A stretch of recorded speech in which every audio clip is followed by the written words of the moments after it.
నేటి నుండి హైదరాబాద్ లో భారత్ సమ్మిట్ కార్యక్రమం ప్రారంభం కానుంది. ఈ ఈవెంట్ ను తెలంగాణ ప్రభుత్వం ప్రతిష్టాత్మకంగా తీసుకుంది. ప్రపంచవ్యాప్తంగా వివిధ రంగాల్లోని నిపుణులు ఈ సమ్మిట్ లో పాల్గొననున్నారు. ప్రపంచ శాంతి, అహింస, న్యాయం, పెట్టుబడులే లక్ష్యంగా భారత్ సమ్మిట్ నిర్వహిస్తామన్నారు deputy CM Bhatti Vikramarka. Economic justice, political justice, social justice తో పాటు gender justice, youth justice, ecological justice, peace justice పేరుతో కార్యక్రమాలను వివరించనున్నారు.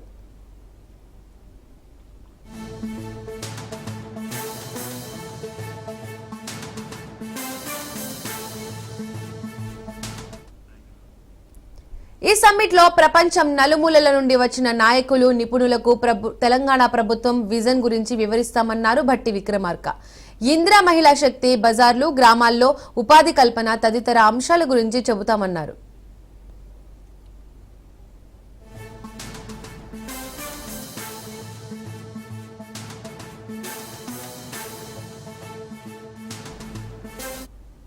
భారత్ సమ్మిట్ అనేది అత్యంత ప్రతిష్టాత్మకమైనటువంటి కార్యక్రమం. తెలంగాణ రాష్ట్ర ప్రభుత్వం ప్రపంచవ్యాప్తంగా వస్తున్నటువంటి అనేక మార్పులు దృష్టిలో పెట్టుకుని అహింస, సత్యం, న్యాయం, ప్రజాస్వామ్యం అనేటువంటి కాంగ్రెస్ పార్టీ మూల విధానాలైనటువంటి అంశాలతో ప్రపంచవ్యాప్తంగా ఉన్నటువంటి దాదాపు 100 దేశాలకు పైబడినటువంటి ప్రతినిధులు, కొద్దిమంది ప్రభుత్వ అధినేతలు ఉన్నారు, పార్లమెంటు సభ్యులు ఉన్నారు, ఆయా జాతీయ ప్రభుత్వాల్లో మంత్రులుగా ఉన్నటువంటి వాళ్ళు ఉన్నారు, ప్రముఖమైనటువంటి రాజకీయ పార్టీలకు సంబంధించిన నాయకులు ఉన్నారు, కార్పొరేట్ సంబంధించినటువంటి నాయకులు ఉన్నారు, ఫిలాసఫర్స్ ఉన్నారు, థింకర్స్ ఉన్నారు, ఇంకా చాలా మంది ప్రోగ్రెసివ్ ఎలిమెంట్స్ కూడా దీంట్లో పెద్ద ఎత్తున పాల్గొంటారు. మోర్ దెన్ 450 డెలిగేట్స్ ప్రపంచవ్యాప్తంగా ఈ భారత్ సమ్మిట్ లో రేపు జరిగే కార్యక్రమంలో పాల్గొంచుకోబోతా ఉన్నారు. ఆనాడు పండిట్ జవహర్ లాల్ నెహ్రూ గారు ప్రపంచంలో కోల్డ్ వార్ నడుస్తున్నటువంటి సమయంలో 2 అగ్రదేశాలు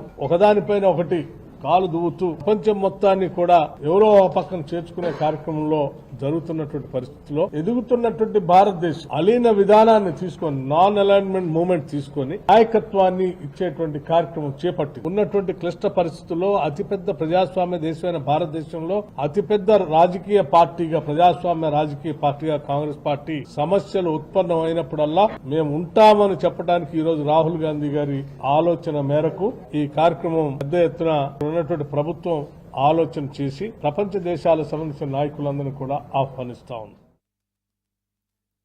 భారత్ సమ్మిట్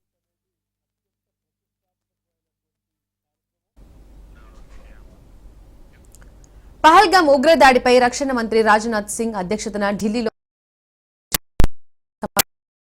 కేంద్ర మంత్రి రాహుల్ గాంధీ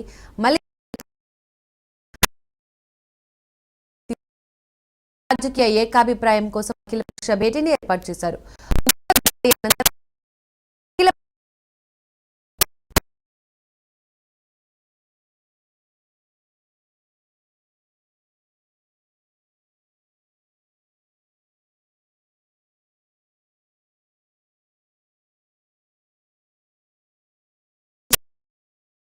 సమావేశం జరిగింది. పహల్గామ్ దాడి తర్వాత పాకిస్తాన్ ను లక్ష్యంగా భారత్ దౌత్య సంబంధాలను తెంచుకుంది.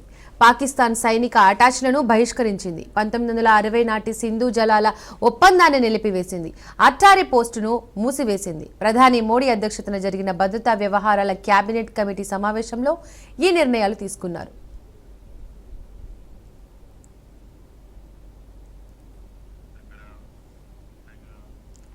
దాదాపు 2 గంటల పాటు అఖిలపక్ష సమావేశం జరిగింది. పహల్గామ్ మృతులకు అఖిలపక్షం నివాళులర్పించింది. ఉగ్రదాడి అనంతర చర్యలపై అఖిలపక్షానికి వివరణ ఇచ్చింది కేంద్ర ప్రభుత్వం. ఉగ్రదాడిని అన్ని పార్టీలు తీవ్రంగా ఖండించామన్నారు. కాంగ్రెస్ చీఫ్ మల్లికార్జున ఖర్గే అన్ని పార్టీలు ప్రభుత్వానికి అండగా ఉంటామన్నారు. ఉగ్రవాద నిర్మూలనకు ప్రభుత్వానికి సహకరిస్తామన్నారు రాహుల్ గాంధీ. ప్రభుత్వం ఏ చర్యలు తీసుకున్నా మద్దతిస్తామన్నారు. కాశ్మీర్లో శాంతి నెలకొనాలన్నారు. కాశ్మీర్లో ఇవాళ రాహుల్ గాంధీ పర్యటించనున్నారు.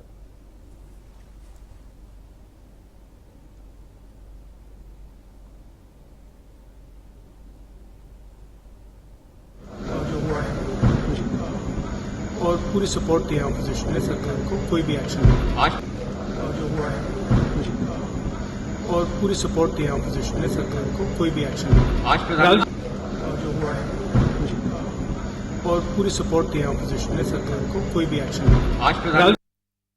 ऑल पार्टी फ्लोर लीडर्स का बैठक बहुत सकारात्मक और जैसे हमने एक्सपेक्टेशन किया था वैसे हुआ। शुरुआत में सरकार की ओर से रक्षा मंत्री जी ने बताया कि जो घटना पहलगाम में जो हुआ है उसके बाद भारत सरकार ने सीसीएस बैठक में क्या कदम उठाया, क्या फैसला लिया, उसका भी जानकारी दिया।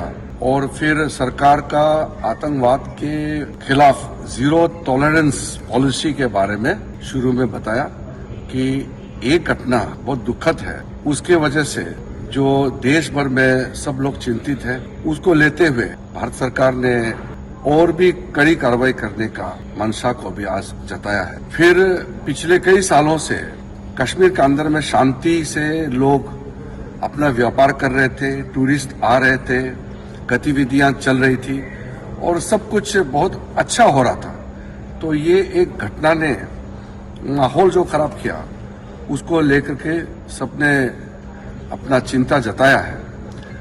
सब पॉलिटिकल पार्टी ने अपने अपने विचार को रखा और एक चीज सामने में आया कि देश को एकजुट और एक आवाज में खड़ा रह करके बोलना चाहिए और आतंकवाद के खिलाफ में एकजुट होकर के भारत को लड़ाई लड़ना चाहिए, ये सबने माना है।